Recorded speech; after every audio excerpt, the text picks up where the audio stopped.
Make the ground shake.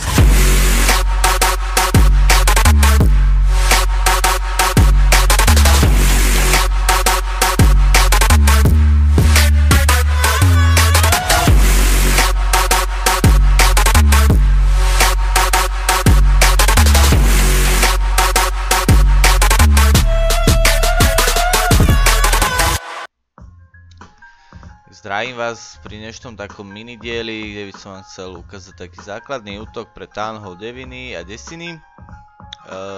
Ide o útočníka, ktorý má Town Hall Destiny na celkom už dobrej úrovni. Takisto obranca, ako vidíte, Town Hall 10, obrané jednotky budovy sú celkom na slušnej úrovni. Má tu Kinga na 16, Queenu na 15. Nie je až tak dobre. No a útočník má 28 King, 29 Queena. Keď bolo toto video natáčané, tak ešte neexistovali Dark Spelly, tak preto je tu Lightning Spell. Ináč by ten spell využil možno nejaký inakšie. Dvakrát Jump, to si v podstate ukážeme, že kvôli čomu, a dvakrát Rage. Nakoľko je tu Inferno, tak není až tak moc potrebné dávať heal. Jedine, že by ste chceli niekde healovať jednotky, buď po zničení Inferna, alebo teda skôr ako sa k nemu vôbec dostane. Ako vidíte, ide o útok OVP, ktorý je, alebo teda v tom dobrý aj GoVP, ktorý je taký základ, som povedal, pri devinách, desinách, kde sa už v podstate moc inakšie, momentálne sa už dá aj vrchom ísť, ale veľa hráčov používa práve tento útok. Vidíte jednotky na max. Vlastne je to skrátka Golem Wizard PK, alebo teda Golem Witch PK. V tomto prípade Golem Wizard Witch PK. A myslím si, že ten útok je celkom jednoduchý, dá sa na ňom získať minimálne 2 hviezdy. Občas sa stane, že padne tá jedna, keď sa vám všetko rozuteka do strán, ale základ je to, aby ste si dokázali nejakým spôsobom tú najväčšiu obranu, alebo teda tú najsilnejší útok udržať v strede, aby vám teda išla pekne na Town Hall a na tie obranné budovy, ktoré sú pri ňom. Takže to spustíme. Že prvé, čo sa pustí, tak sa púšťajú golemovia. Ide golemovia, hneď za nimi Clan Castle, z ktorých vychádzajú wizardi. Je to práve preto, aby teda tuto v strede, ktoré sú tieto budovy, tak v podstate treba zničiť. Ako vidíte, golemovia, ktoré sú tuto, natiahli na seba útok od týchto budov a tým pádom sem útočník dal wizardov na to, aby teda tieto budovy poničili. To isté vlastne spravil aj na druhú stranu. A ešte ak som zabudol, tak vlastne je tam jedna peka, ktorá tiež v podstate robí taký ten štít tým wizardom. Takže ako vidíte, už vlastne Inferno začne útočiť.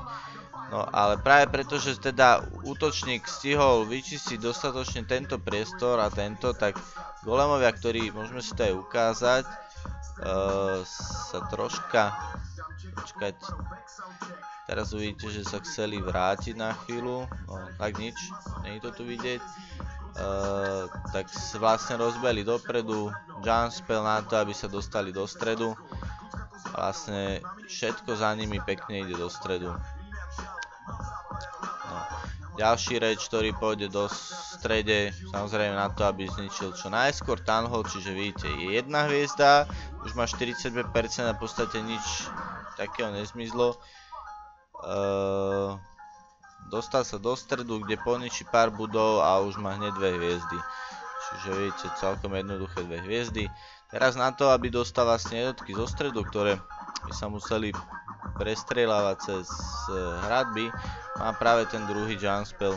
No je výhoda tej Destiny, že v podstate si to vie takýmto spôsobom nejakým dať do tých strán, ako potrebuje. Takže pekne si preskáču. Momentálne teda golem padne, čiže už tam ostane len ten King, ktorý je na dosť slabej úrovni. Ale teda už akože už nemá život, pred chvíľou padol. No a Queena, ktorá si to tu bude troška likvidovať. Čo je super na tom, že tá Queena je na celkom dobrej úrovni, čiže dokáže si aj poradiť s nejakým tým kanonom.